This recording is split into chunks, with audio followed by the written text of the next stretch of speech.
Hello student, मेरा नाम है सरवण सर। आज हम क्लास 10 और सब्जेक्ट मैथ और चैप्टर नंबर 15.1 का 15 क्वेश्चन कराएंगे, 15वां क्वेश्चन कराएंगे और इसको आसान तरीका से समझेंगे। इस क्वेश्चन में हमको ताश से संबंधित है, ठीक है। तो अगर हमारे अगले वीडियो ताश वाला वीडियो नहीं देखे हैं तो उसको देख लीजिएगा और उसके बाद इसको तब देखिएगा, ठीक है। क्योंकि वो आप नहीं समझे रहेंगे तो ये क्वेश्चन समझ में नहीं आएगा, ठीक है। तो इसको अच्छे तरीके से समझना है, ठीक है। तो इसमें क्या दिया है इसको समझते हैं, ठीक है। चलिए क्वेश्चन देखते हैं क्या दिया है। तो यहाँ पर देखिए प्रश्नावली क्या है, प्रश्नावली 15.1 का 15वां क्वेश्चन है। क्या दिया है तो इसमें दिया है कि ताश के 5 पत्तों ईंट का दाला, ताश के 5 पत्ता है और क्या है ईंट का दाला है। क्या चीज है? ईंट का दाला।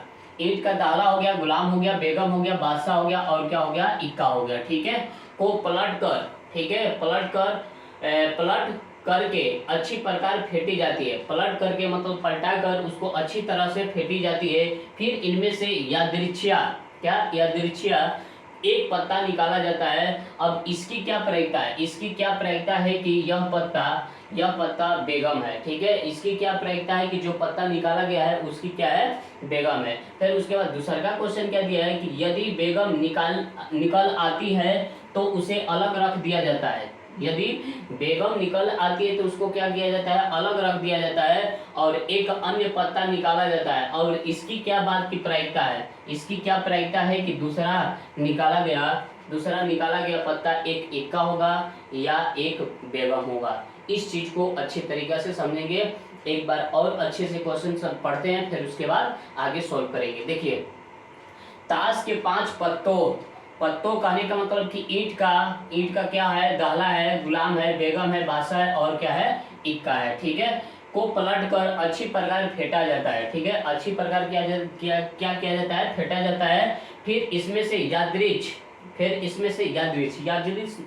कहने का मतलब कि बिना देखे हुए, यादृच कहने का मतलब बिना देखे हुए, यादृच एक पत्ता निकाला जाता है। और उसके बाद यहाँ पर पहला क्वेश्चन हो गया कि इसकी क्या प्रायिकता है कि यह पत्ता एक बेगम है। जो पत्ता निकाला गया है वो क्या है, पत्ता बेगम है। फिर उसके बाद यदि दूसरा का क्वेश्चन क्या दिया है, यदि बेगम निकल आती है तो उसे अलग रख दिया जाता है। और जब बेगम को निकाल लेंगे ना तो उसको अलग रख देंगे, अब उसमें नहीं रखेंगे। तो वही बोला है कि यदि बेगम निकल आती है तो उसे अलग रख दिया जाता है और एक अन्य पत्ता निकाला जाता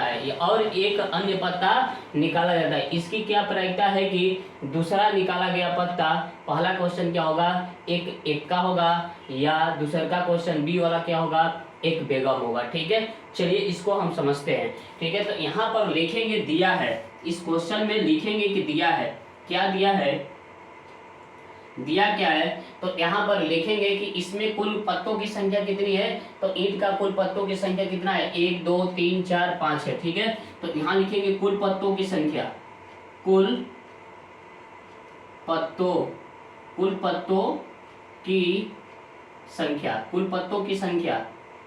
की संख्या कितना है।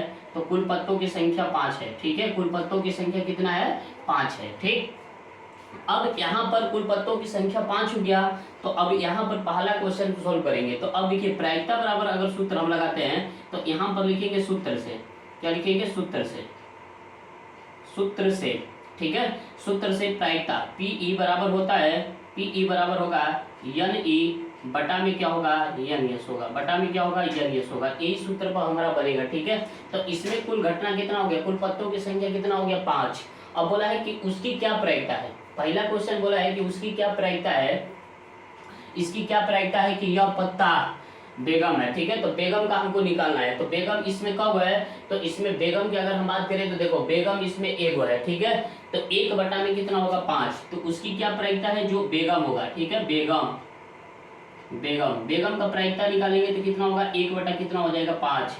ये हो गया हमारा पहला का आंसर हो गया, ठीक है। पहला क्वेश्चन का क्या हो गया, आंसर हो गया, ठीक है। कैसे समझेंगे, देखो कुल पत्तों की संख्या की क्या दिया, इसमें 5 दिया। कौन कौन पत्ता है, तो ईंट का दाहला, गुलाम, बेगम, बादशाह और इक्का, कुल हमारा कितना है, पत्तों की संख्या 5 है और पूछा है कि उसकी क्या प्रायिकता है। पहला बोला है क्वेश्चन में कि इसकी क्या प्रायिकता है कि यह पत्ता एक बेगम होगा। तो बेगम का प्रायिकता का अगर बात करें तो इसमें बेगम कितना है, 1 है, तो 1 बटा में कितना हो जाएगा, 5।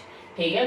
फिर उसके बाद दूसरा का क्वेश्चन का अगर बारे में हम बात करेंगे तो दूसरा क्वेश्चन यहाँ से समझेंगे।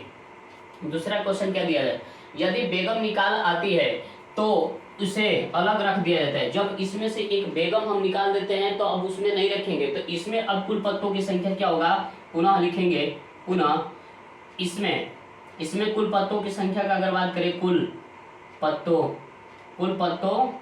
की संख्या का अगर बात करें तो कुल पत्तों की संख्या क्या हो जाएगा, 4 हो जाएगा। क्यों, क्योंकि पहले हमारा था कितना, पहले हमारा था 5 और उसमें से एक पत्ता निकाल दिए, तो अब उसको उसमें नहीं रखा जाता है तो वो कितना हो जाएगा, 4 हो जाएगा। फिर उसके बाद यहीं लिखे हैं दूसरा का सिचुएशन में कि कुल पत्तों की संख्या कितना होगा, 4। और उसके बाद यहाँ दिया है कि यदि बेगम निकल आती है तो उसे अलग रख दिया जाता है, मतलब उसमें अब नहीं रखेंगे, उसको अलग रख देंगे। तो 5 गो था तो उसमें से एगो निकाल दिए तो कितना बचा, 4 गो। तो यहाँ पर कुल पत्तों की संख्या कितना हो गया, 4 हो गया। फिर उसके बाद यहाँ पर बोला है एक अन्य पत्ता निकाला जाता है, इसकी क्या प्रायिकता है कि दूसरा निकाला गया पत्ता एक इक्का होगा। ठीक है, एक इक्का होगा। तो यहाँ पर एक अगर हम बात करें, ए वाला क्वेश्चन का बात करें तो एक एक्का होगा, उसका प्रायिकता निकालना है तो एक्का का प्रायिकता निकालना है तो एक एक्का होगा। ठीक है, तो एक्का का प्रायिकता, इसमें एक्का की संख्या कितनी है, 1 है, तो 1 बटा में कितना हो जाएगा, 4। देखो इसमें एक्का की संख्या कितना है, 1 है, तो 1 हो गया और कुल पत्तों की संख्या कितना हो जाएगा, तो 4 होगा। ठीक है, तो कुल पत्तों की संख्या 4, तो ये हो जाएगा 1 बटा में क्या होगा, 4 हो जाएगा। ठीक है, और दूसरा का बी का अगर हम बात करें, दूसरा बी का बात करें तो एक बेगम होगा। तो बेगम अब इसमें है ही नहीं है, क्यों, क्योंकि पहले हम बेगम का निकाल दिए हैं। तो इसमें बेगम का अगर हम बात करें तो बेगम इसमें है ही नहीं है, तो बेगम की हमारा क्या हो जाएगी, प्रोबेबिलिटी 0 बटा में कितना होगा, 4, ये हो जाएगा हमारा 0, ये हो जाएगा हमारा आंसर होगा। ठीक है, चलिए।